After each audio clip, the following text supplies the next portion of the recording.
High atop the battlements. From high atop the battlements of Castle Curmudgeon, where we love the audience as much as Canadians love collard greens. Good evening, Mr. and Mrs. America and all ships at sea. Welcome to The Last Radius. Glad to have you with us. Let's talk about 4D chess. The 4D chess games that converged and culminated in the political marriage of Joe Biden to Kamala Harris. But in order to understand that marriage properly in that game of chess, we need to climb into the time-traveling DeLorean of our minds and visit the winter of 2020. After the first 3 weeks of primaries, Biden is buried, third place. He's won 0 primaries. South Carolina is looming. Campaign cash is drying up. Debate performances have been disastrous. And the feeling is that he is days away from exiting the race. But he's got one crucial advantage. He is not an honest-to-God communist, unlike the other guys. And the party establishment would really prefer it if they didn't have to nominate an honest-to-God communist, even if Biden is the only alternative. So it's not an embarrassment of riches. But having the party leadership view you as the least terrible of a series of bad options will not feed the bulldog by itself, because any Democrat who wants to win South Carolina needs the endorsement of Jim Clyburn. So all of the candidates go hand in hand to Clyburn, seeking the endorsement, and in an unexpected development, Joe Biden is the guy who winds up getting it. It wasn't really unexpected, though, because maybe to the general public and the news media, for the party leadership, they had already decided that they were going to have to nominate Biden if they wanted to have any chance to win. So Clyburn knows the expectation from the party is that he gives Biden the endorsement, resurrects his campaign, and nudges Warren and Sanders off to the sidelines, just like the Democrats always do when their voters are in danger of choosing the wrong nominee. But though the endorsement may have been a foregone conclusion, nobody told Clyburn that he couldn't also expect some concessions. And while nobody has confirmed that there really was a quid pro quo, it seems reasonable to surmise that Clyburn probably got an assurance from Biden that if nominated, he would choose a black woman running mate. Because the moment he won the South Carolina primary, never having mentioned it before, he suddenly starts telling everybody who would listen that he is going to nominate a black woman running mate. And in that moment, after around 2 decades of presenting herself primarily as being of Indian American extraction, Kamala Harris suddenly becomes black. Some might say unnaturally black. Some might say obnoxiously black. Some might say cloyingly black. And you can't really blame her for making that pivot, since she knew as well as everybody else that the only other potential candidates in that pool were Karen Bass and Barbara Lee, both of whom, once again, are honest-to-God communists. So to put it more succinctly, the political marriage between Biden and Harris came into being because they were both the same thing, the best of a series of bad options and the only one who wasn't a communist. And this was a real lifeline for Kamala. She was also a declared candidate for the 2020 nomination, but in the actual event, she had to abandon her campaign before 2019 was over because she had no money. And everybody thought she was stupid, but she still got her seat in the Senate. But the Senate is so boring. Sometimes you have to speak into a live microphone. Sometimes people ask you questions. Sometimes you come off sounding like a dumbass. And when you're a senator who sounds like a dumbass, sometimes that shit goes viral. And then people start saying you're the biggest dumbass in the whole Senate, whose name isn't Mazie Hirono. And I think we can all agree that's a status that nobody would ever want. So if you're Kamala Harris and it's early 2020 and the lane in which you find yourself is the lane of dim-witted senator who had to abandon her presidential campaign before the first primary, it's hard to look around you and see a future that contains any sort of political upward mobility. But then Biden starts winning primaries and he says he wants a black woman running mate. So there's only one thing to do now, and that is initiate Operation Blackface. Because if Joe Biden wants a black woman running mate, then by God, I am going to be the blackest woman since goddamn Hattie McDaniel. And you have to give her credit for this part because she worked really hard to invent a fictional backstory for herself, a black story, if you will. All of a sudden, she starts regaling us with stories about civil rights marches and collard greens and bathtubs and chitlins. And if that was the only thing, I might have been willing to overlook it, but it wasn't. Far from it, in fact, because when you're trying to build a black story that's impressive enough to attract the attention of the dementia-riddled copes of Joe Biden, that's not going to get the job done. Also, I would like to enter black story into the official program lexicon alongside Smarmalade. Please make a note of it. No, Kamala knew she was going to have to work way harder if she wanted to make herself a jive soul sister enough to be the first black woman running mate. But while the Oakland protest story, though it's almost certainly bullshit, it contains surface-level plausibility, if nothing else. She started to get a bit lazy after that when she was weaving new bullshit stories into her tapestry of black story. It was very important to Kamala when she was speaking to black audiences that she be perceived as liking black food. Them chitlins and them collard greens, y'all. In fact, I trust I'm not the only one here who remembers Kamala famously saying she used to clean collard greens in the bathtub. Did she do it on her off hours from McDonald's? Who can say? And look, if you don't know the first thing about this person's background and life history, I guess it's easy enough to accept this stuff at face value. But if you look at Wikipedia for 8 seconds, you might say, wait, It says here she was living in goddamn French Canada from 12 to 19 when she says her family was feasting on soul food and celebrating Kwanzaa. Why would her Indian mother be cooking black Southern soul food? Who knows? Who could say? Why would a Hindu in Canada be celebrating a made-up Black American holiday like Kamala's mom? Again, who can say? The important thing is that somehow, improbably, with a big assist from the party establishment and the news media, Kamala Harris did manage to successfully position herself as a Black American woman who grew up in an Indian household in French Canada. And when you combine that with the fact that she's not a communist, she managed to position herself in the lane of I am the only one Biden can pick, no matter how much he doesn't want to. But already we can see the devil's bargains piling up. Biden has promised to pick a black woman, and the end result is he gets stuck with a running mate that nobody in their right mind would pick in 1,000 years. And that will have consequences, because the gods of short-term political expediency always exact their long-term revenge. Biden and Harris win the election, allegedly, and things go smoothly, sort of. Unfortunately, it's not really possible to keep the president and the vice president away from live microphones, so if nothing else, the two of them wound up launching a lot of memes, creating a lot of fodder for YouTube content creators, for which they have our gratitude. It was really like manna from the heavens. Sometimes you're sitting there with writer's block, not knowing what the video is going to be about. You see a story about Joe Biden wandering off into the jungle looking for Uncle Bosie's crash site. Problem solved. But here's the thing. During whatever the machinations were that wound up with Biden being anointed the nominee, the black woman running mate thing wasn't the only promise that was extracted. There was also the promise of only serving a single term. But then he ran for re-election. Why? Well, who can say? But I'm sure it's totally unrelated to any business dealings that any crackhead sons may or not have been involved in. And the party didn't handle this development as well as it might have. They knew they had to get rid of him. They knew they couldn't actually go into the election with him as the candidate. But by the time they got around to taking action, the primaries are over. He is the nominee. So now you've got a problem that's worse than the problem you already had. If you had nipped it in the bud, there would have been some sort of democratic process that could have played out, but we can't do that, can we? It seems like each time we leave it to the voters, they try to pick Bernie Sanders, and we can't risk that happening again because that's a real pain in the ass. But where does that leave us? If we wait until after the convention to throw Biden out the window, if we leave it till barely 90 days out, we don't have much recourse except to pass the nomination to the number 2 person on the ticket, Vice President Kamala Harris. And this is where the devil's bargains pile up to the point where the snake starts eating its tail. Out of a desire to avoid a communist, you installed Biden in the presidency. Out of a desire for race pandering, you installed Harris in the vice presidency. And it worked in the shorter term. The victory you sought, you won, allegedly. But all these things coalesced and really bit you in the ass when the chickens came home to roost. We are going to be talking about movies later in the show, as we sometimes do, and you can't help wondering, what will the Hollywood biopic of Kamala Harris look like? You know there's going to be one. About 15, 20 years is my guess, just long enough that she's barely alive, but far out enough so that her deeds aren't fresh in the public memory. And it'll be very fawning, very hagiographic, but it's too bad that they won't be making it during the strong, powerful girl boss era of cinema, because that'll be long gone. And in my mind, I imagine that movie playing out a lot like the Reagan movie with Dennis Quaid, which is the current most fawning, most hagiographic political biopic I've ever seen. And I love Reagan, but that picture is a real piece of work. Jon Voight doing very bad with a Russian accent, playing KGB agent. We watched Ronald Reagan for years. We fear his love of freedom and democracy. Why would this governor of California be on Soviet TV in '66? Who knows? But it's the Wikipedia version of a biopic, really. Just a hardworking young man from the heartland, loves America, hates the godless communists. The Kamala biopic would be much the same thing without the hating communism part. Only items from the official biography. We won't see any wild Sacramento Coke parties from 1994 or anything else she doesn't want to be in there. And don't get me wrong, the biopic will be some years in the future, but she's going to get the Netflix documentary much sooner than that. It's part of the standard Democrat Party retirement package. You get the book deal, then the Netflix doc, and then there's the beginnings of your retirement Easter egg. And I expect they'll announce the Netflix doc a little over a year from now, shortly after she makes it official that she's not running for president in 2028. Because you have to be a damned fool to believe she's going to run for president. But nevertheless, despite being the most disastrous nominee in U.S. history, she is currently leading in the polls somehow, so it's hard to blame her if she wants to parlay that into some easy cash. If she says she's running, then she has to start a campaign. All of her donations have to go through the campaign.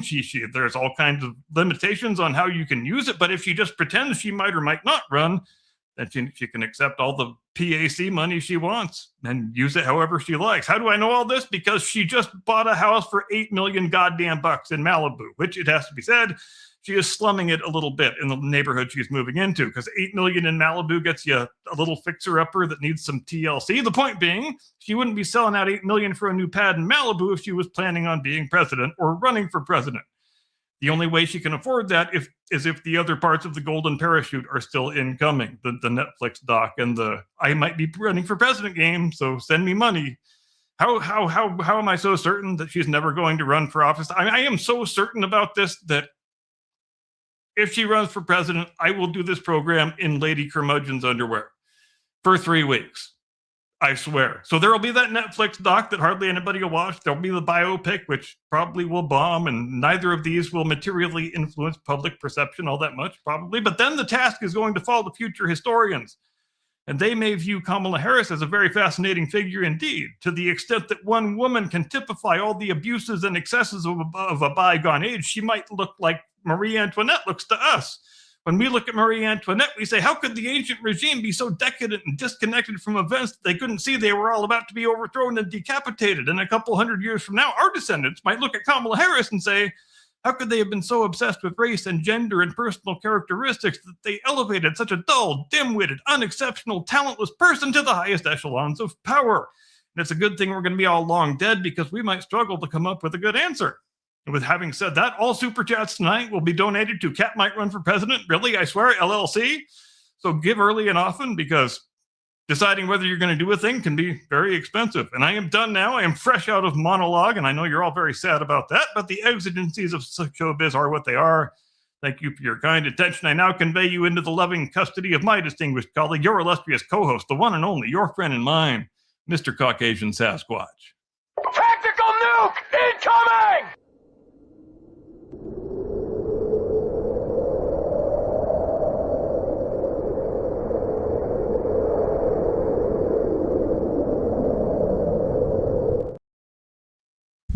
We will work together and continue to work together to address these issues, and to work together as we continue to work operating from the new forms, rules, and agreements that we will convene to work together. We will work on this together.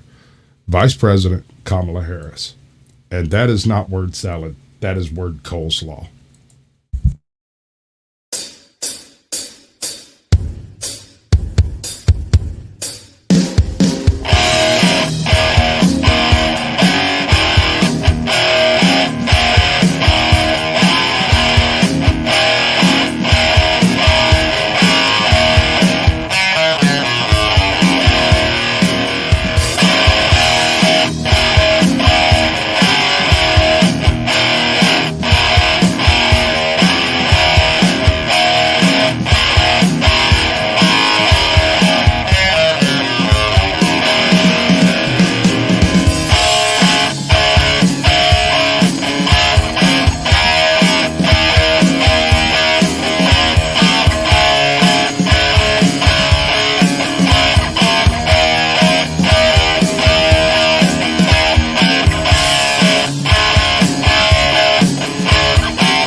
All right. How about that? I was actually thinking that your intro would probably be a little longer. Figured you had more kibble to play with.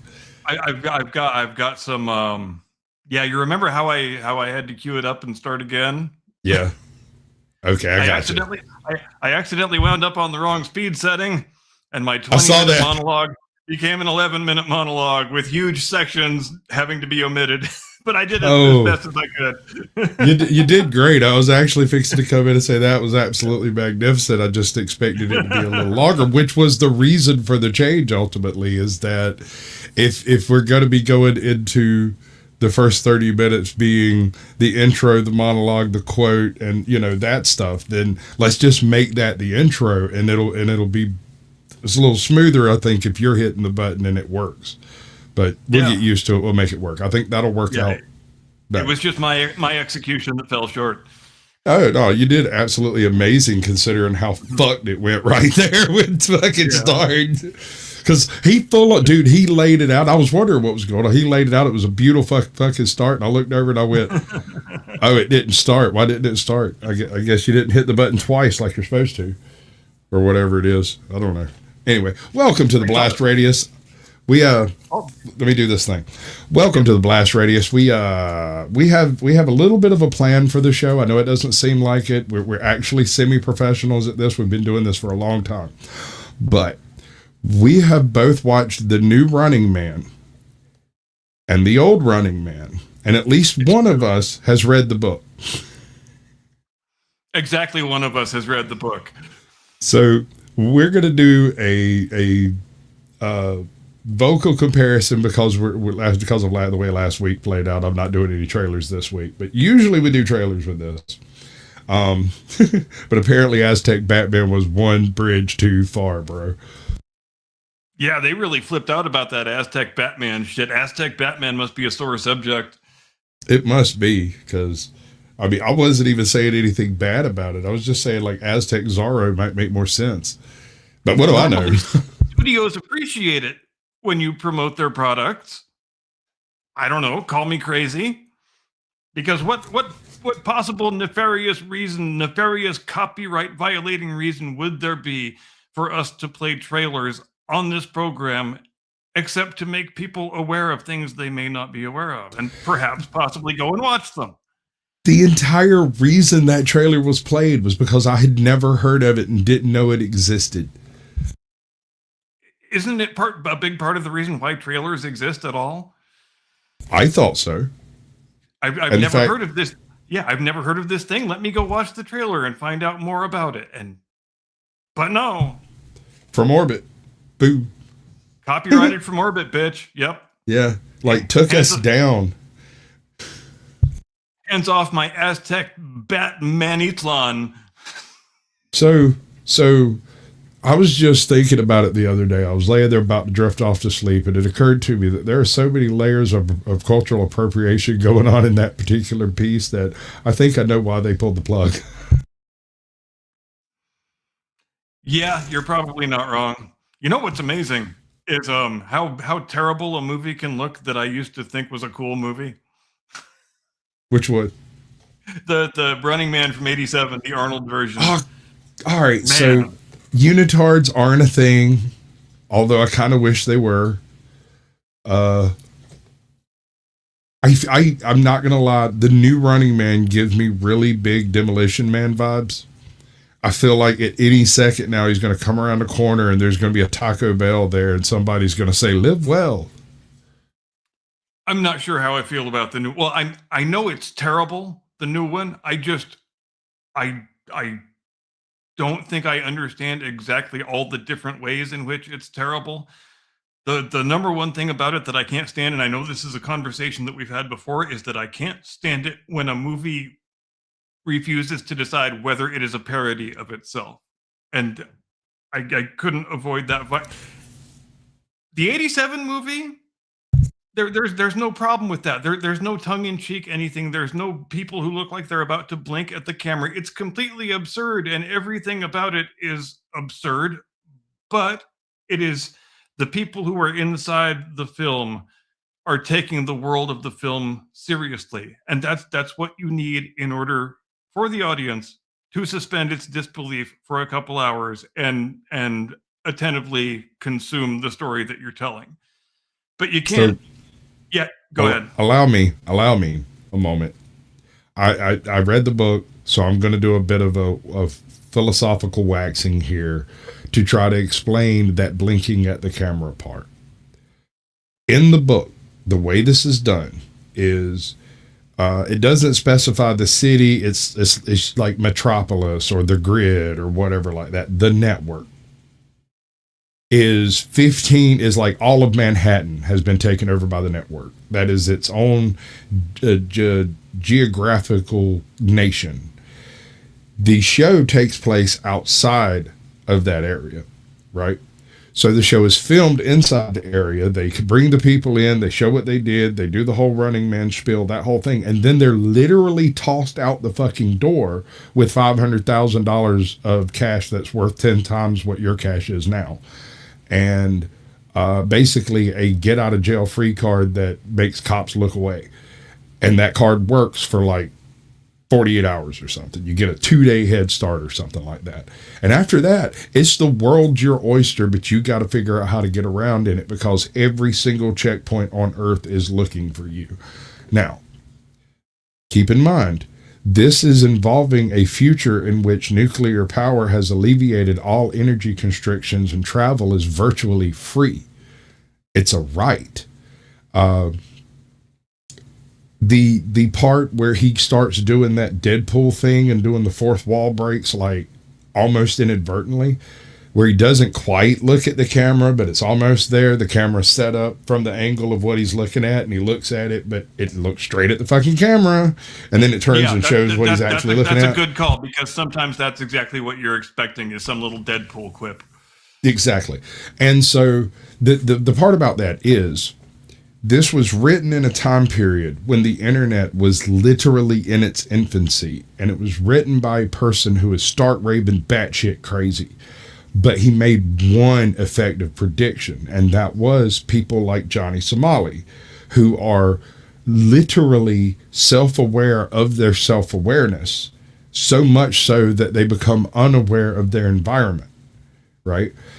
And the Running Man in the book was a case of average Joe Blow ordinary who happened to have some really, really culturally diverse friends and hits the end of his rope, signs up for the Running Man. If he doesn't, his daughter's going to die.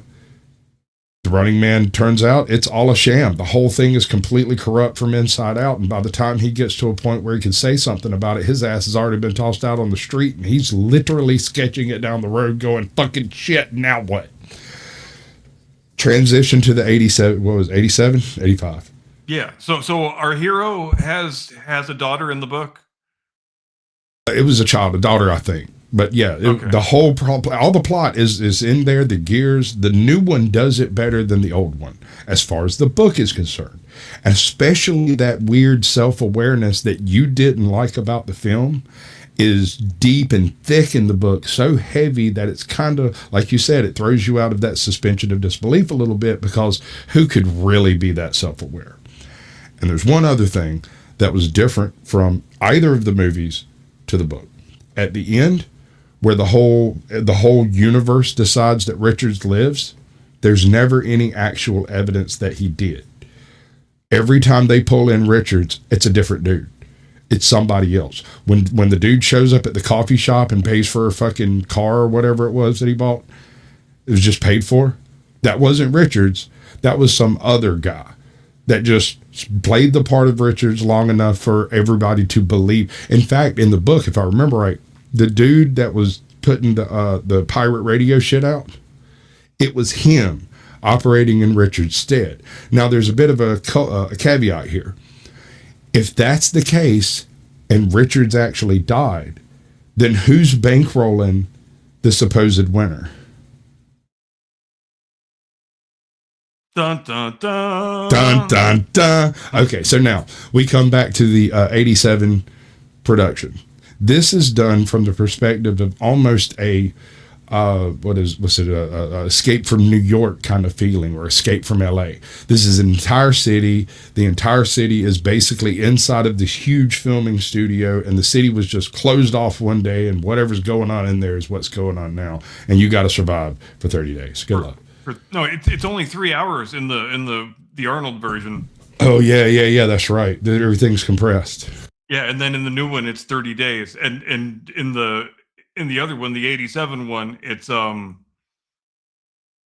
you have to survive for 3 hours because apparently that's the length of the broadcast, and you have to defeat all of these certain dudes who are basically Right. like pro wrestling personas, including Asian Hockey Man. I didn't know Asian Hockey Man existed, but that's the first guy you have to get through is like big hulking Dude. Chinese hockey goalie dude. I just want to sing this one tune for you and see how you respond. Night bright, light bright, turn on a magical shining light. There's that one dude, what was his name? Photessence or something? It's like Spotlight or whatever. And he's literally wearing a Night Bright set. That shit tickled me. So that's where I couldn't watch that movie anymore. I'd already read the book, and when I come across the movie, I was like, oh, fuck, Running Man. I put it in, and I'm like, what is this trash? And it's trash from start to finish. They tried real hard. It just didn't work because Arnold Schwarzenegger is not Joe Blow everyman.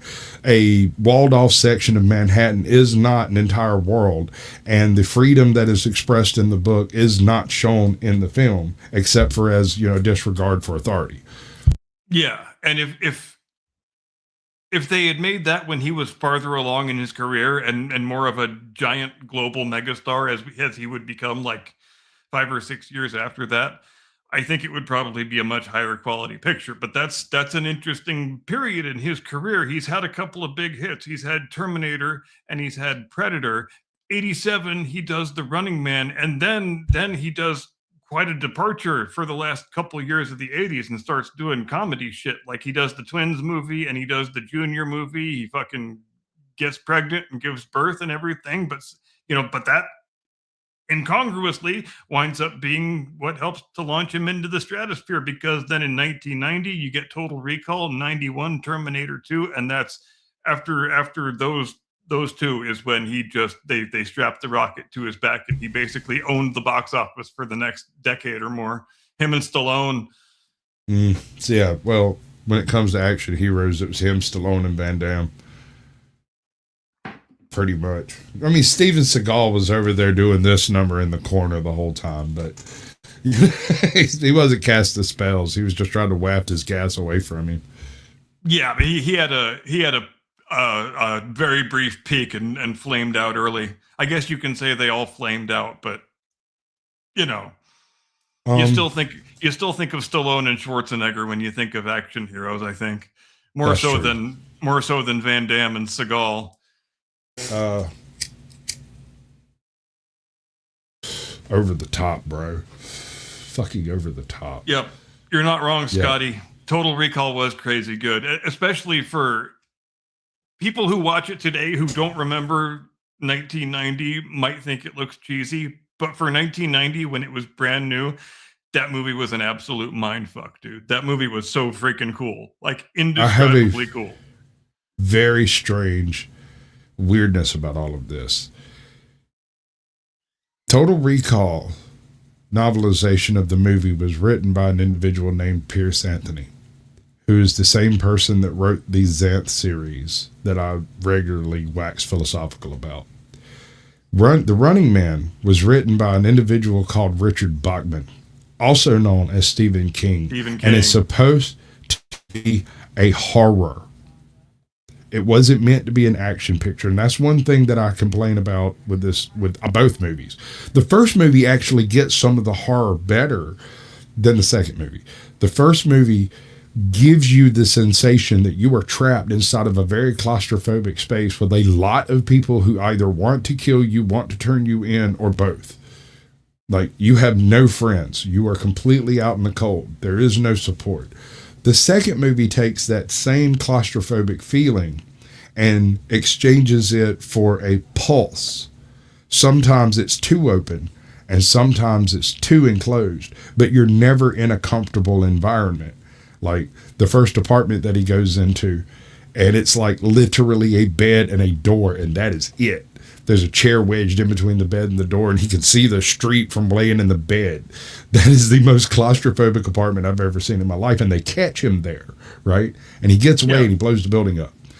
In the Schwarzenegger version, which, by the way, that part is sort of in the book, it's a little different.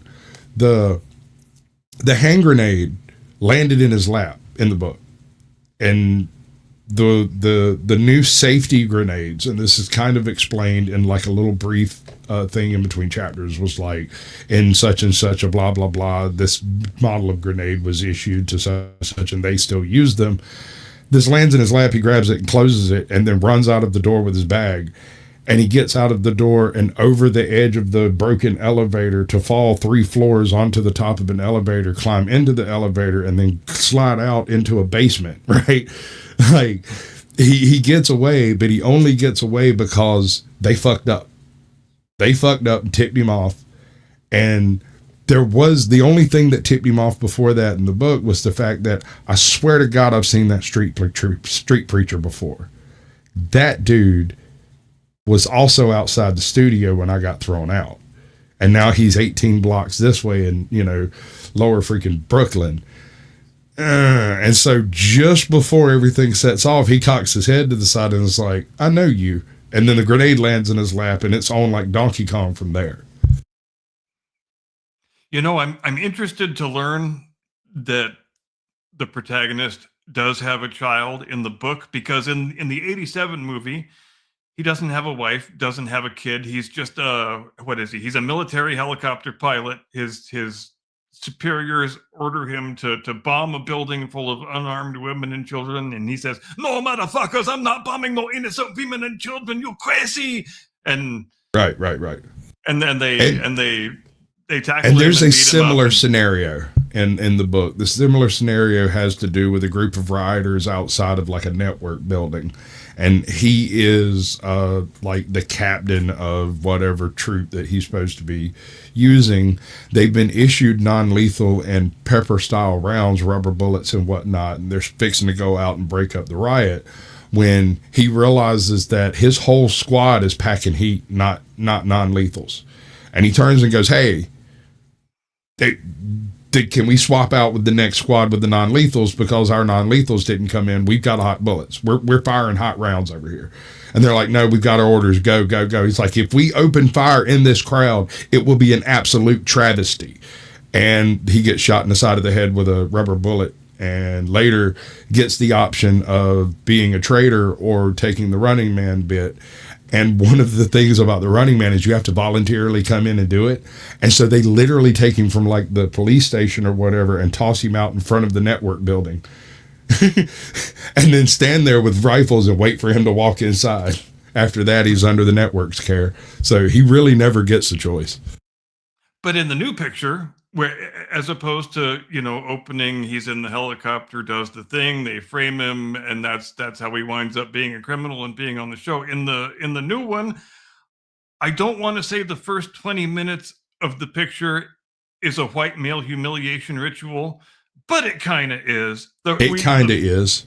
The very first frame in which we meet our hero, he is holding a small biracial child, whom he then takes home, and we find out that he's got a strong, powerful black woman of color wife who don't need no man for nothing, especially not when she's down stripping at the strip club, because he has a black woman wife who is a stripper, and he has to sit home and babysit the kid while the wife is off stripping. And look, I was half expecting that later on in the film they were going to cuckold him completely, and we would find out that the kid was actually some other dude's kid. I seriously would not have been surprised if they did that. It kind of tempers my feeling a little bit, not a whole lot, but a little bit, to find out that him having a kid is actually congruent with the original source material. So that helps a tiny bit, I think. I mean, I never try to read too much into these things, but it almost has the feeling of, well, if we have to have a white male protagonist, we are going to humiliate him as much as possible before we start our proceedings in earnest. Right. That's another one of the things that I really appreciate not in the first movie, but in the second movie, is it sticks a lot closer to what the book was trying to get across. Although, in my opinion, it fails to become the horror, the existential crisis, the endless. Have you ever seen Hardcore Henry? No. Okay, you're going to watch Hardcore Henry this week, and we'll talk about it next week. But I'm not going to do any spoilers because, hell, there's so much shit going on in it, you couldn't spoil it. This movie should have been filmed in more of a Hardcore Henry format, where the guy literally gets a freaking camera implanted into his head and then is slapped on the ass and sent out the door at a count to 20. Like, it would have had a better existential crisis thing going on, where you're constantly at the end of your fingertips and you know, broken both your. By the end of The Running Man, the guy that's in question has 3 broken ribs, a patched up punctured lung that was patched up by a vet that he took hostage or some shit, right? He fell through a dude's roof and a fire got caught, and they drug him out as part of the survivors, and the first guy who gets to him is a vet. Is like, holy shit, you've got a punctured lung. And he looks around and drags him out of the pile and fixes him up. And homeboy goes and runs away. He literally just sits up and sprints out of the fucking fire. And everybody's like, who the fuck is that? And he's like bits and pieces of hair floating away and shit. And then the next scene is him driving in a car that he stole in like Miami, and he's headed up the Eastern Seaboard at Mach 7 in a nuclear powered automobile. Anyway, So go ahead. The whole bailing in the tape and all of that stuff, the entire system is rigged. And the idea of pre-filming some of the tapes would not work until the appropriate time for that tape to be used. You notice when you opened it, it had all the weeks laid out. Like, you had to do one a day, 10 minutes, and on camera. And they're all laid out, all 30 tapes right there. Yeah, I've got much to say about the tapes. Remind me. Yeah. That tape does not activate until the next 24-hour period is up. And they're preset before he leaves the network. And so the whole pre-recording shit was completely out from the beginning. So the book, if I'm not mistaken, is written in 1982. What year is the story? Do they depict the story as taking? It's like, I want to say 99 or 96 or something.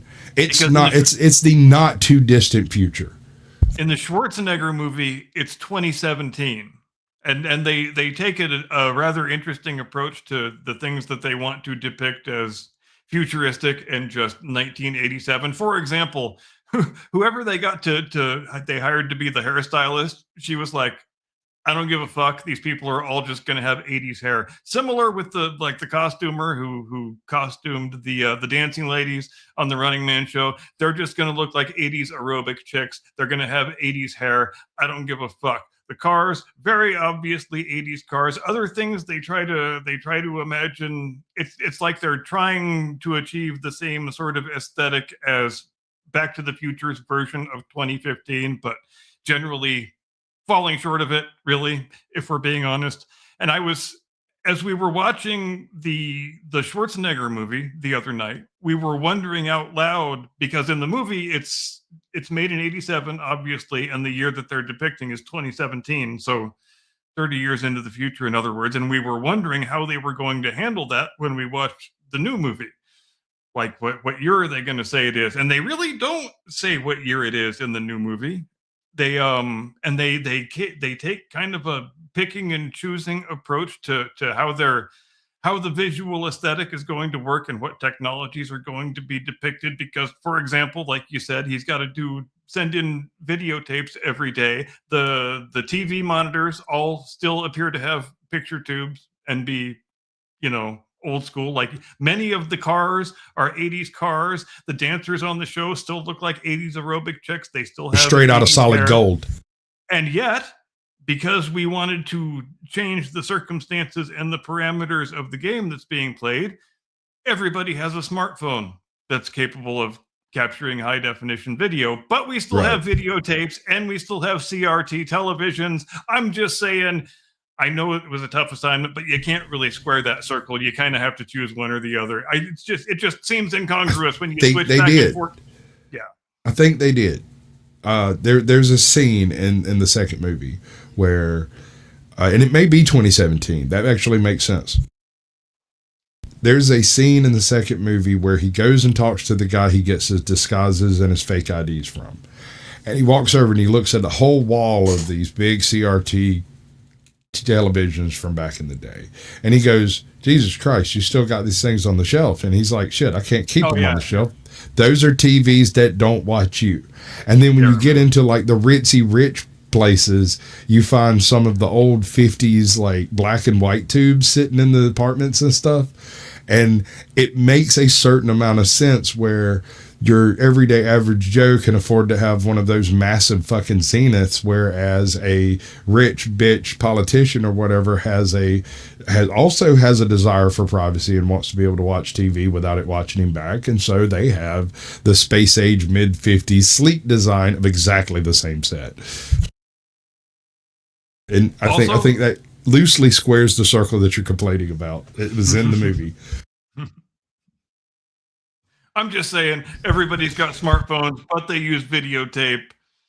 It's not really a complaint. It's just something that one notices when you can see that the filmmakers are kind of trying to keep the things that they like and change the things that they think is going to serve their, like the little camera drones. Those were a cool thing to have to better serve the narrative. Those were pretty awesome, actually.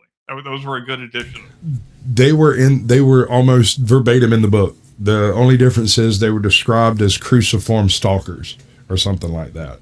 They were looked like modern drones, actually. And the description that I in my head from the book was, 4 little propellers and a little camera, and that's it. Yeah, in the movie they look like tiny Death Stars. Yeah, I kind of dig the spheres because it's just creepier. I think we've been culturally treated to enough Phantasm movies that everybody kind of freaks out about a flying sphere. Oh yeah, and they also serve a narrative function because each time the little camera drones show up, you know business is about to pick up and shit's going to get serious. Yeah, it's definitely time for business, no doubt. Yeah, so it's kind of a good foreshadowing device. So another change from the second movie to the first movie, from the first movie to the second movie, is, in my opinion, the narrative and the dialogue is founded much more fundamentally in the relationships between the people involved in the story than in 87. In 87, these people have never heard of that dude. They don't have any idea what's going on. The only reason they know is because they get network TV, and that's it, right? Yeah, it was just about getting the characters into their starting positions as quickly as possible. Yeah, and then letting them go. And in the book and the second movie, it's more about tracking them, finding them. And here's the distinction. In the first movie, the underground that's developed is developed because of their isolation from the rest of the world, along with their proximity to the network technology. And so they're pirating all of this stuff out of the network system in order to fight the network from within, sort of, right? In the book and in the second movie, the network is a ubiquitous, ambivalent umbrella corporation. The U.S. government is merely a puppet of the network, and that's true for all the other nations on Earth at this point because of the grip they have on propaganda and the narrative, right?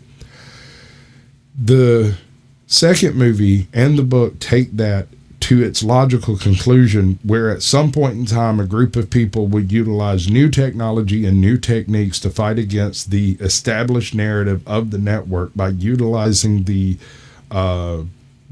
basically literally passing notes physically.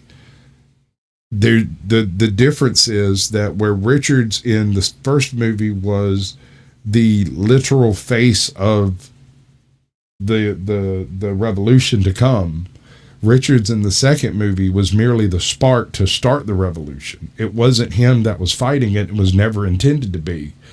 It was everyone else who was all sitting around with their own ideas on how to deal with this and hadn't done anything, like the dude in the house, right? Dude in the house was sitting there for 25 years. His dad died 25 years ago, and he had done nothing but prep. Nothing but prep for the day that he'd have to do a toe-to-toe with the network.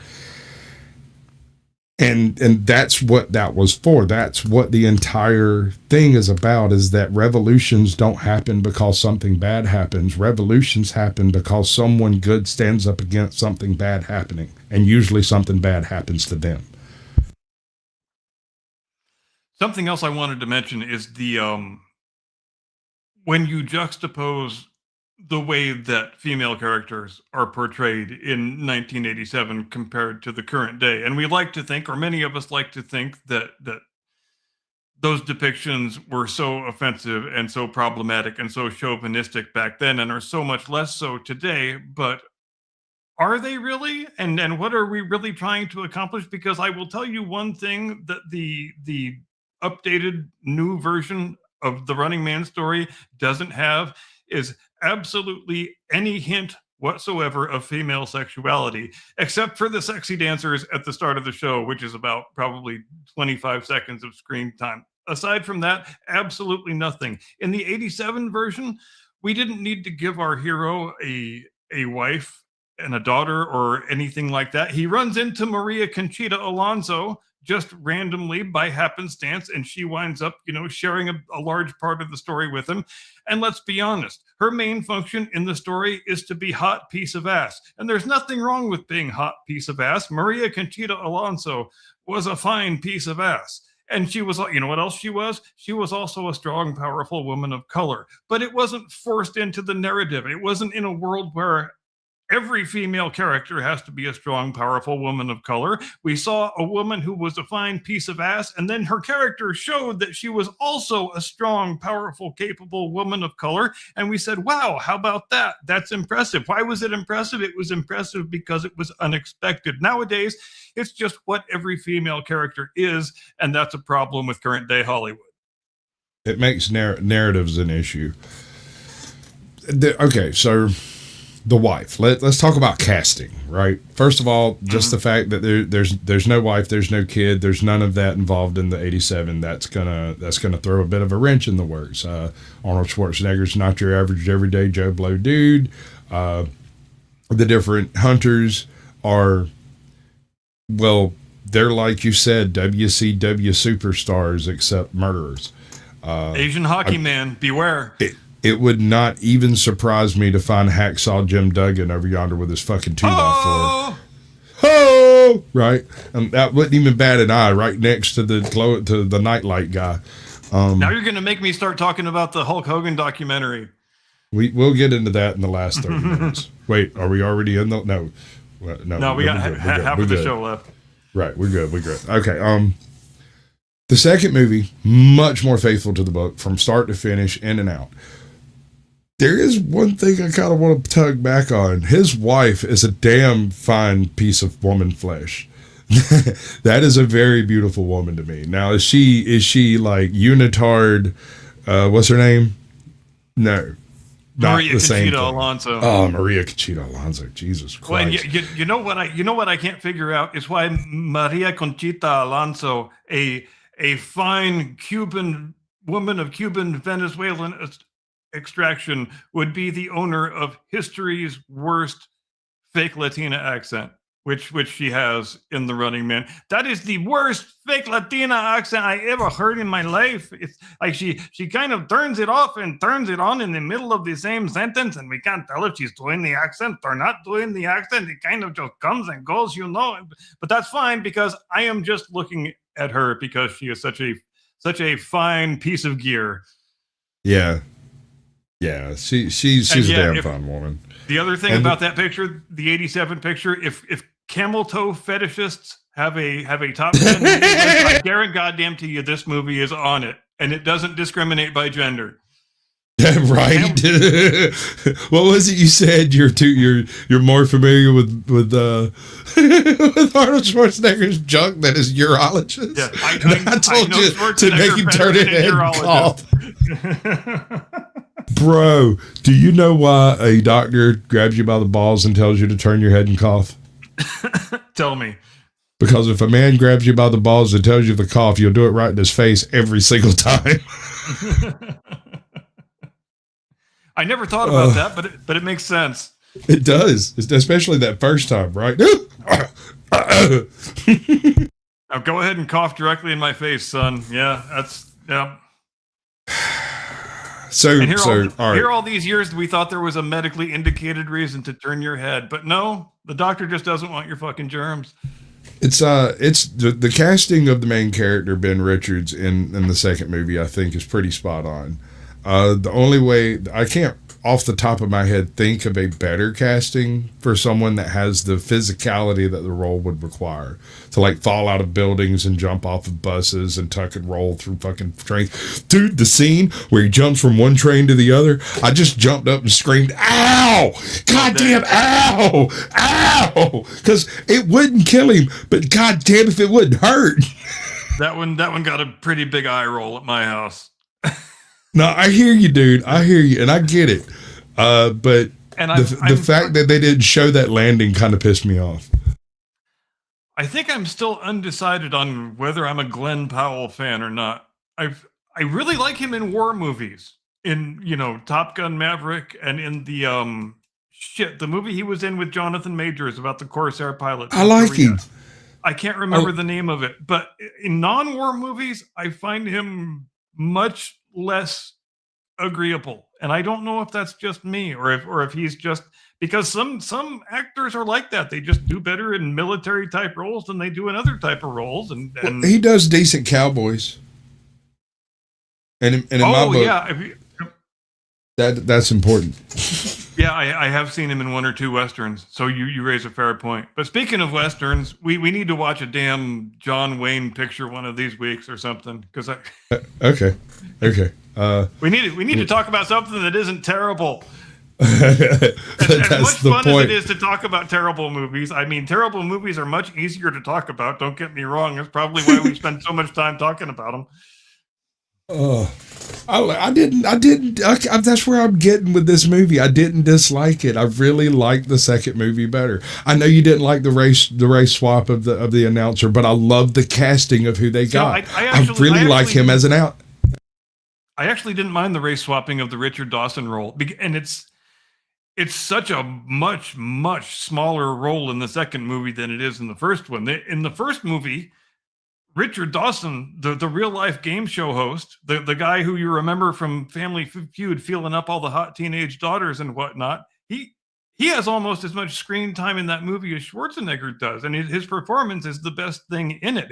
His performance is the only thing keeping that movie from being like Razzie's level awful, which is kind of a revelation. He was really only exclusively a game show host at that point. I think he had some kind of special friendship with Schwarzenegger that he was able to get the gig. I think it was the same thing with Jesse Ventura. I think that's how Jesse Ventura got to be Captain Freedom in this movie, and I think it's also how Jesse Ventura got his role in Predator. But yeah. Well, I mean, I ain't got no hate for Richard Dawson when it comes to the Running Man, because I mean, he nailed the role. He was basically the character. He does that role as well as that role can be done, and that his performance is an absolute revelation for a guy who hadn't done any dramatic acting probably for the last 20 years. Just absolutely chef's kiss brilliant. He's as good as you can be in a bad movie. Scotty, go ahead and take you a lap on that one, brother. You got me beat with a stick.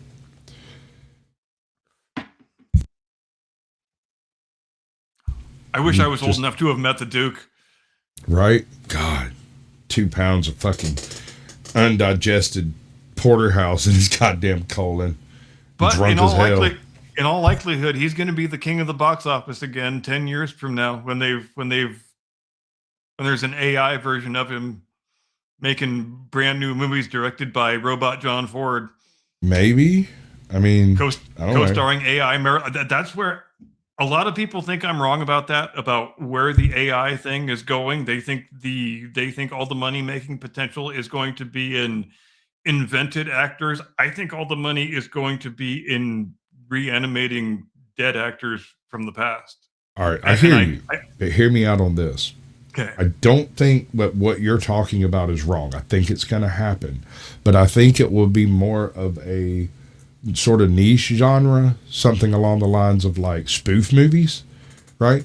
Where they're going to do an isekai style UHF meets The Remote right? Yeah.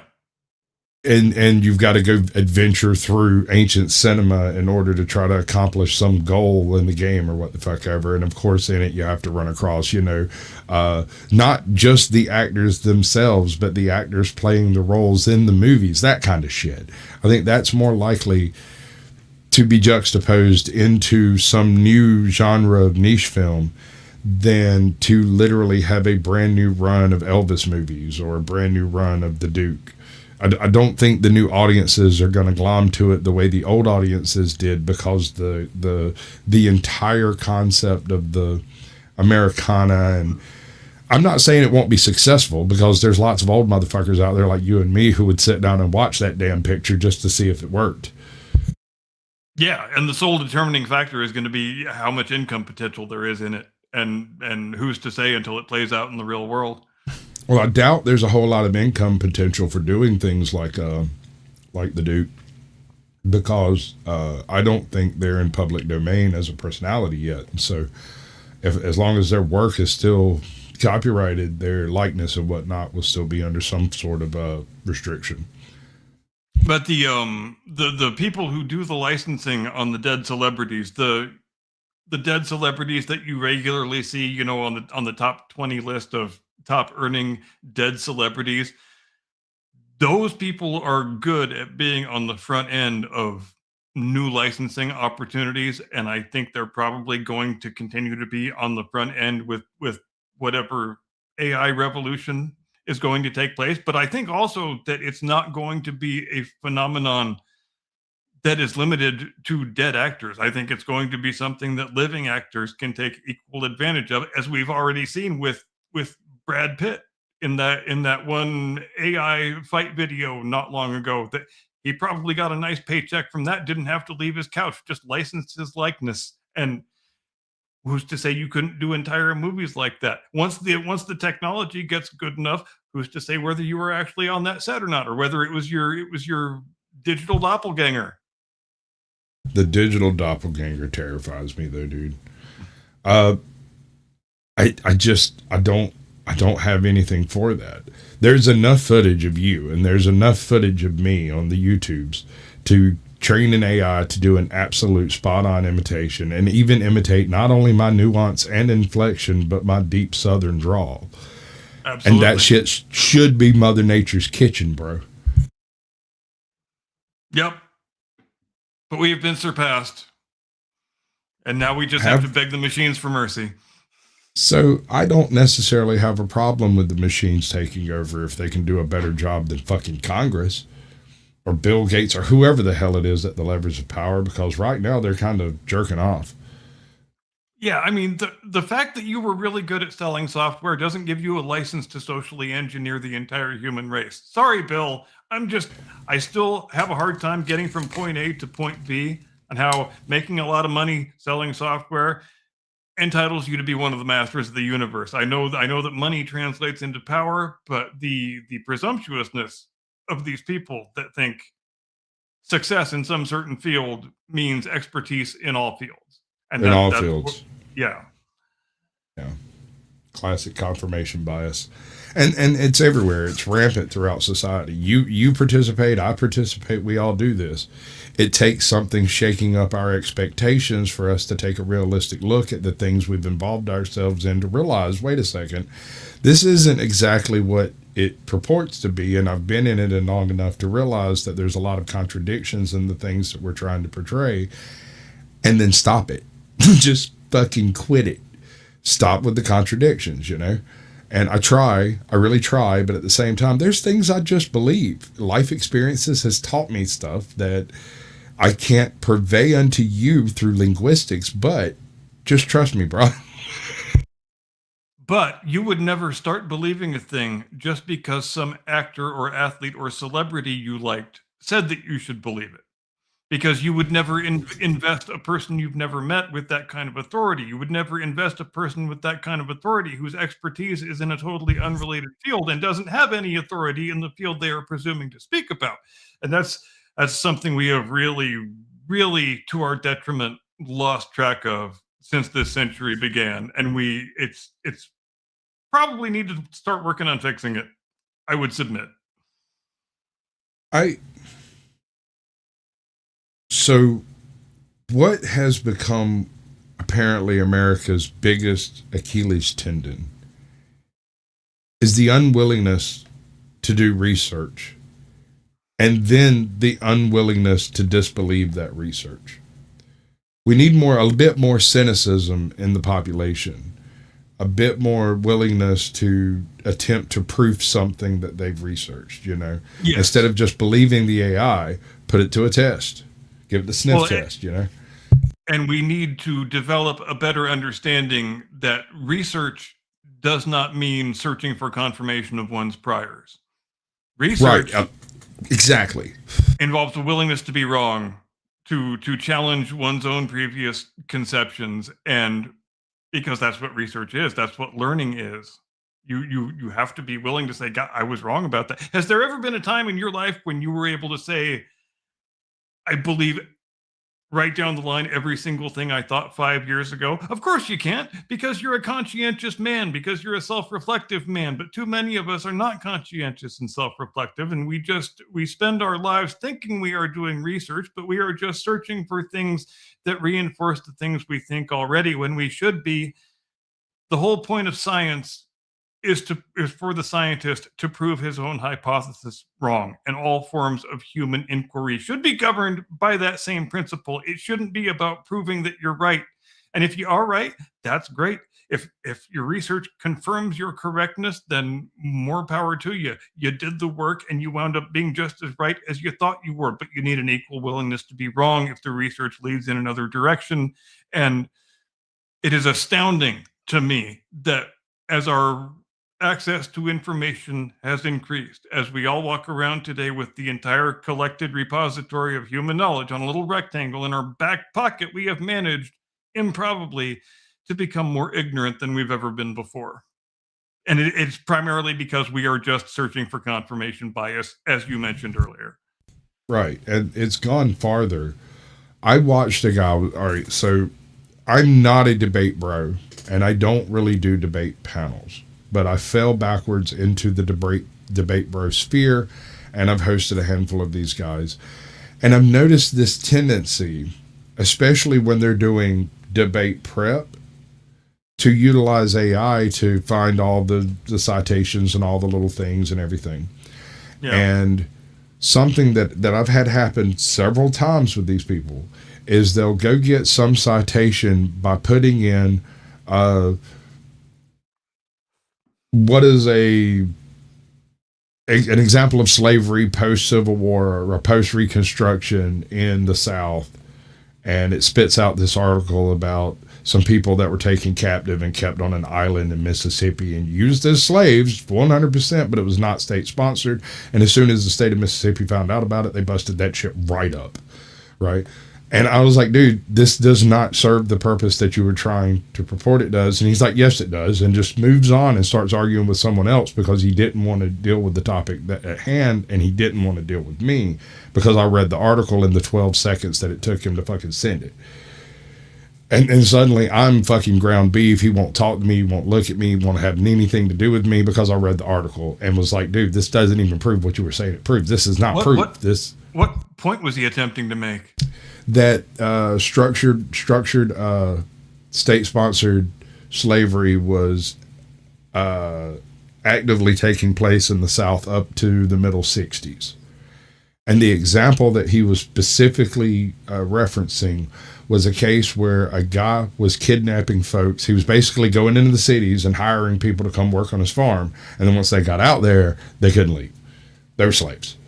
And they were slaves, but it wasn't state-sponsored. It was literally this freaking guy living on his own little island out in the fucking swamp of, 1,000 acres or whatever. And he literally put up walls around the joint with barbed wire and hired guards. And him and his family kept about 5,000 people on there as literal indentured servants slaves.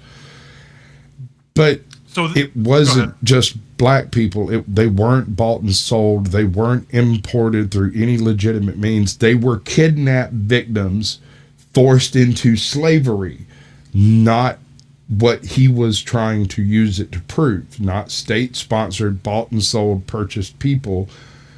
through a legitimate course of business, which was what he was claiming.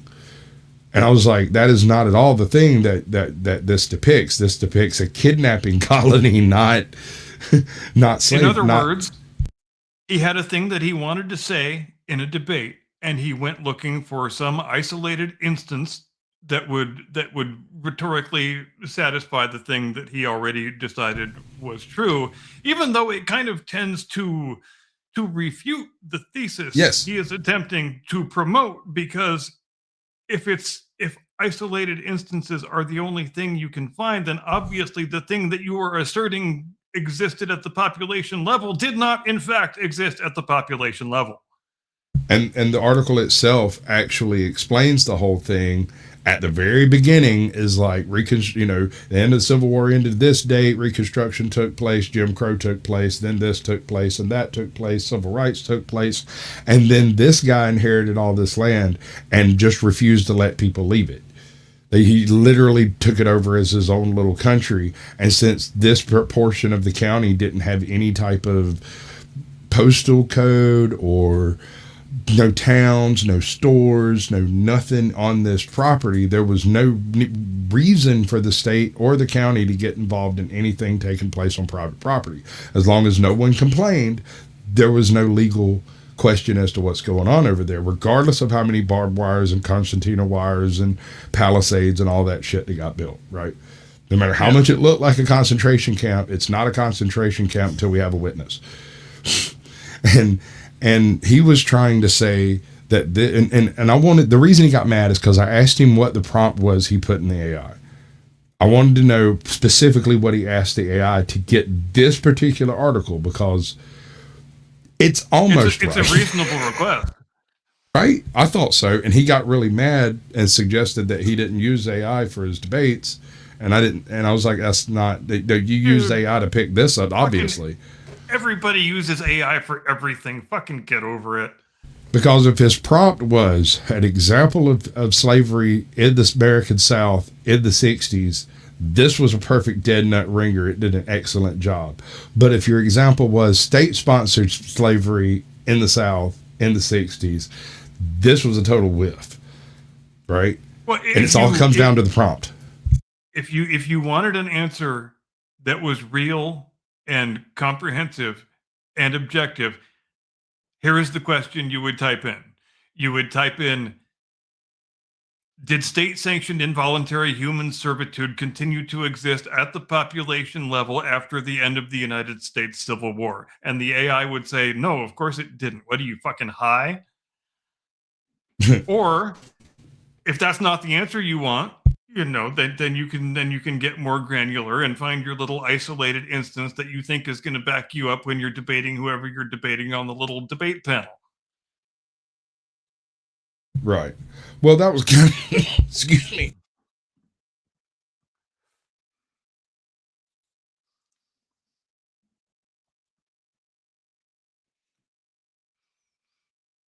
You got this. No, I don't.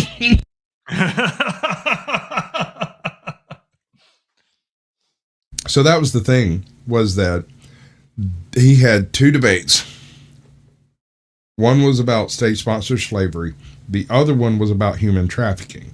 And I think because he had just done one and was fixing to do another, his AI was stuck in the new search parameters that he had been putting in, not the old ones, because we were discussing the previous debate and he was already researching for the next debate tomorrow. I think he just slipped. And that's all I wanted him to say is, oh, well, this is what I put in, blah, blah, blah, blah, blah. And I'm like, okay, that makes sense. And I would have moved on with my freaking life. But instead he said, nah, it proves it. And then tried to like bull run his way through the rest of the conversation. And it worked for about 10 minutes until one of the other guys on the panel went, wait a second, what was Sasquatch saying? What up, Sam? Welcome in. At that point, you're not using the AI as a gateway to additional knowledge. You're just using it as a rhetorical human shield. Yeah, and I know a few people over there that do that kind of thing. You think the robot somehow gives you intellectual backup, that it somehow validates your false assertion, even though your assertion is still false. If the assertion being made was what I understand the assertion to be, which, and no serious person would even argue in favor of that assertion. So you're coming at the thing from a pretty out of left field viewpoint to begin with. And I don't even know what rhetorical purpose that would serve. I mean, even if the assertion was correct, then from his perspective, how would that bolster the argument that he's attempting to make? That's a mystery to me. Like I said, I think that me tossing in the question from the previous debate and asking, for any type of citation associated with it, I think the answer from the AI was corrupted by the most recent searches he had been doing in general human trafficking for the next debate that he was doing. And the state-sponsored aspect of it was kind of forgotten by the AI due to the number of prompts that had gone through it since then. And so it gave him an example of slavery in the South in the 60s. It did not give him an example of slavery in the South state-sponsored in the 60s. And so he needs to be keeping his AI windows segregated from each other, and he's not doing that. Well, just like elections, apparently the only way to have a fair elections is to segregate all of your peoples. Absolutely. We cannot achieve racial justice until we have segregated elections. It's like I said in the monologue, eventually the snake always consumes its own tail, and there it is, right there in living color, in all its glory. So I'm just waiting for who was the president in Idiocracy? Camacho. What's his name? Camacho. Shit. I was actually going to mention Idiocracy before when you were saying another thing, and I forgot what it was. Oh yeah, I remember what it was. I was going to say that I wonder if Mike Judge drew any inspiration from the Running Man book when he was writing the script for Idiocracy, because you kind of have that similar thing of government and TV networks coalescing and kind of becoming one and the same. Well, that was also what I meant when I was talking about Demolition Man, because in that future, it was the fast food franchises that took over the corporate world, not the movies things. Because if you remember, because fast food had taken over the world in Demolition Man, there's no longer any radio programs. They're all commercials. It's all commercials. All Dwayne Elizondo, Mountain Dew, Herbert Camacho. Yes. I could never remember that by heart. I will have to look it up every time. No matter how many times, maybe if I've seen the movie like less than 5 minutes ago, I could remember it, but. No, I can't ever remember all of that, which is odd because I could remember Juan Filipos Ramirez, the third. I know. Who do you know who that is? No. That is an Egyptian fellow who trained Duncan MacLeod to be an immortal and died in the tower on Mount McGinnon in Highlander. You know they're making a new Highlander picture currently, right? So I'm not at liberty to discuss my plans on disrupting that. The only reason I know that is because fucking Drew McIntyre from WWE is in it, apparently. All right, so we'll burn that bridge. We'll burn that bridge when we get to it. We're not there yet. I refuse to hate a movie that hasn't been made. Because and let me give you a cautionary tale on that stuff. I decided before the Barbie movie came out that I was going to hate it. And I do. But I hate it for totally different reasons than what I thought I would hate it for. It's actually, given the circumstances, a very good movie, especially if you want to clown on feminism, because it literally took a single dude being a man once for 5 minutes to completely revolutionize their society. It was not without great deliberation that I titled my review video, "Oh my God, I think I love the Barbie movie." That's not Sean a thing Connery. I would ever do That's lightly. his name.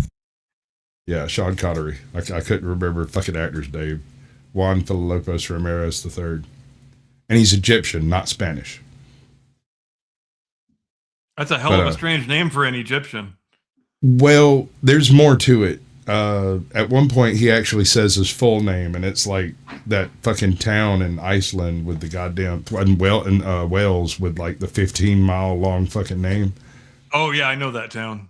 Yeah, and what's funny is that name actually means it's this town over here between the river next to the mountain, but not this town and not that town over there. And that's why the name is so long. I'm gonna pull it up right now. I'm not going to try to say the name, but I'm just going to pull it up. Oh, come on, dude. Give me at least one try. All right. Do you want me to take one? Well, the problem is it is like every other Welsh word in that it has way the hell too many consonants and not nearly enough vowels. That's the kind of the distinguishing feature of the Welsh language. It is 58 letters long. Do you want me to try and say it? No, and I don't care if you do, but if you could just start coughing, that'd be close enough. All right, here goes. Lanfer pugli ingil goer witcher won drab willanti silo go gotch. Right. Look at that. That sounds about right. And and they'll just spit that shit out. They'll be like, bleh. And it kind of sounds like I understand they adopted the name kind of as a publicity stunt to attract more tourism to the town, and I guess it worked, so bully for them. I personally know 3 people who have taken pictures next to that sign and 5 people who have photoshopped themselves into those pictures. Yeah, it was in 1869 that they adopted it, and the literal translation is St. Mary's Church in the hollow of the White Hazel near to the rapid whirlpool of Lancilio of the Red Cave. So there's half a dozen different territorial descriptions just contained in the one name. So, well, that was to distinguish it from the St. Mary's of the town to the left and the St. Mary's of the town to the right. Yeah. Because everybody's got a St. Mary's. How do you tell one from the other? But yeah, so this one's definitely different because you can't say where it's at without going there and pointing at the sign. So tourism made. I want to see the rapid whirlpool. That sounds interesting. I do too. I'm going to look that up. Talk to the people. The rapid whirlpool of the Red Cave. The long name was supposedly contrived in 1869 as an early publicity stunt to give the station the longest name of any railway station in Britain. According to Sir John Morris Jones, the name was created by a local tailor whose name he did not confide, letting the secret die with him. This form of the name adds a reference to the whirlpool in the Menai Strait, known as the Swellies, and to the small chapel of St. Tisilio, located on a nearby island. The final Gogogotch, or Red Cave, is supposed to have been an addition inspired by the Cardiganshire parish of thing I am not going to attempt to say, rather than by any local features. Literally, you're a wise man. I do my best. Right. That place is wild. I'd like to go there just to go take a picture next to that fucking sign and get me a drink on the way out of town because I don't think there's anything else over there. Can I throw a topic at you completely out of left field and you tell me what you think? Hit me! Half a dozen words. Rogue planets as a transportation system. Discuss. All right, so there are at least 2 cases where this has been proposed as a method. One in the Star Wars universe in the Legends material, in which I think one of the names of the books involving it is Rogue Planet. And one, there's another one, I can't remember who did it. It was like Asimov or Lenz or freaking H.H. Beam Piper or somebody like that wrote it. And it's about... do you remember the old series, The Moon? Yes. Where big explosion, the moon gets slung out of orbit and just happens to fall perfectly into a slingshot orbit around the sun to get launched out on the elliptical plane. Anyway. Yeah. That, except in this future, it's like early 2000s and a comet comes through. And the comet is a part of this rogue planet, and somehow they figure out that the planet's on the way based on the fact that the comet's moving so slow. There must be something really heavy behind it dragging on it, right? Mhm. And I think the name of the book is Dark Body, but don't quote me on that. The premise that they used was that this rogue planet had been zipping around in space for so long that 99% of the heat in it has been sapped out by the deep space, right? The great black has done its damage to it.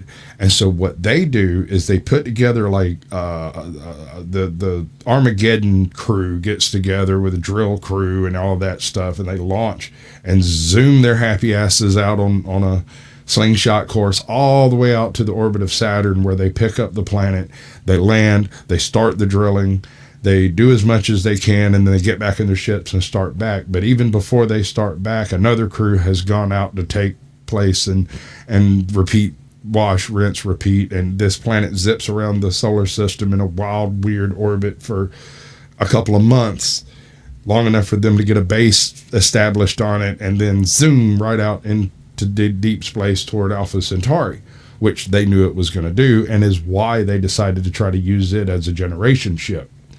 Here's the breaker point. If the planet has completely lost its heat, you're going to have to generate a massive amount of heat. And if we take enough uranium from us to generate that heat temporarily there, then we can use that energy in the generation not only of heat, but also of waste energy, which is usually heat. In this case, it's actually the energy derived because the heat's more valuable, to drill down to the core of the planet in question, where there should be more active uranium. And rinse, repeat, and you should be able to go as far as you want to go with zero control over where you're actually going. It is the dumbest possible interstellar body that you could possibly put together. But for generation ships and the idea of people living underground and making this type of thing work, it's not untenable. We have the technological capabilities to make it happen, provided we can find a soft entrance on the surface somewhere. Or even if you didn't want to actually go to the surface or extract any resources that may or may not exist on the rogue planet, if you just wanted to hijack the thing for its angular momentum, if it was going in the direction you wanted to go, and you had a lot of time to spare and you were running generation ships or whatever, all you would have to do is get yourself in orbit around the thing, and it's going to take care of your angular velocity. It's going to get you in the direction you need to go with a drastically lower expenditure of energy on your part, because all you've got to do is stay in orbit around this thing, as opposed to actually generating the thrust to travel in the direction. And we have found so shockingly many of these things already, even though they are next to impossible to see, yet they don't put off any light, obviously. So you have to be specifically looking for the damn things. And the only way to look for them is to identify, the diffraction of the light that's being emitted by the objects that are behind them in your field of view. So even though incredibly difficult, incredibly tedious, incredibly time consuming, we've still found a couple thousand of the things so far in just a little tiny bit of looking just in our local neighborhood. And it seems like the kind of things that really advanced spacefaring societies may well have found a way to exploit for travel purposes in a variety of different ways. Like you were mentioning, if you could not only get in orbit around the thing, but also send a smaller craft down, and if the planet you were orbiting had resources that you could extract and use for your own sustenance or your own propulsion or whatever it is, that would be the only purpose, would be to utilize the planet's resources. There's even the possibility that you could attach a thruster to the thing and speed it along its way. If like a Shkadev thruster, I believe it's called. Yeah. Or just timed explosions like on the moon in that one show. Well, that was just something I got to thinking about when I was reading on. I saw the number of those that we've discovered so far, and I was really kind of shocked by how high it is. Yeah, there's a bunch. If that's the number just that we've discovered so far, can you imagine how many there will be when our observational capability improves? They're going to be probably like freaking grains of sand on the beach almost, because there's any number of ways that a planetary-sized body can be ejected from a star system. And there's a number of ways that planetary-sized bodies can form from large moons that were ejected from a solar system. So it may not even be a rogue planet assembled in a solar system. It could be a rogue moon that assembled planetary material in the black. And in that case, we have no fucking clue what it would look like.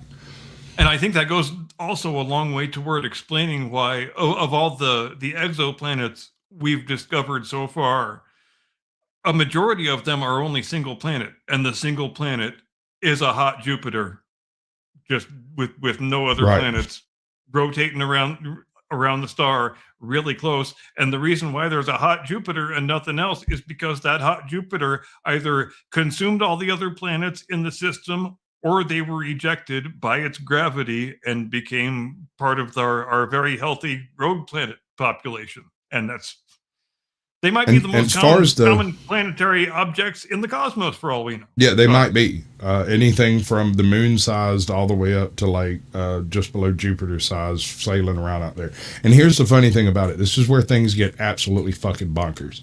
You can have a planet, I think, 3 times the size of Jupiter. It gets launched out of its rotational orbit by any number of perturbances or something.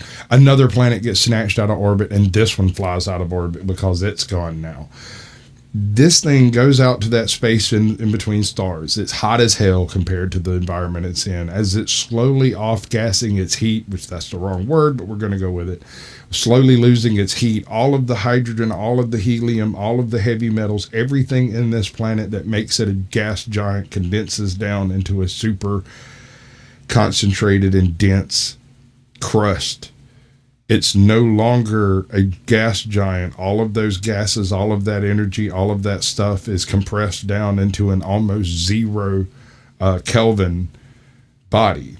These things are virtually impossible to spot because they give off no heat, they offer no reflections, they have no light source, they have no volcanism or anything else like that going on the surface where it's observable.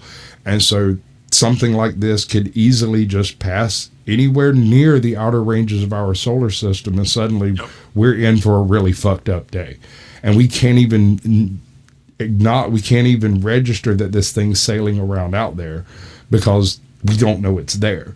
We won't find out about it until the gravitational effects start throwing asteroids and various moons at us. We lose part of fucking Pluto or some shit. Ceres is slung out of orbit.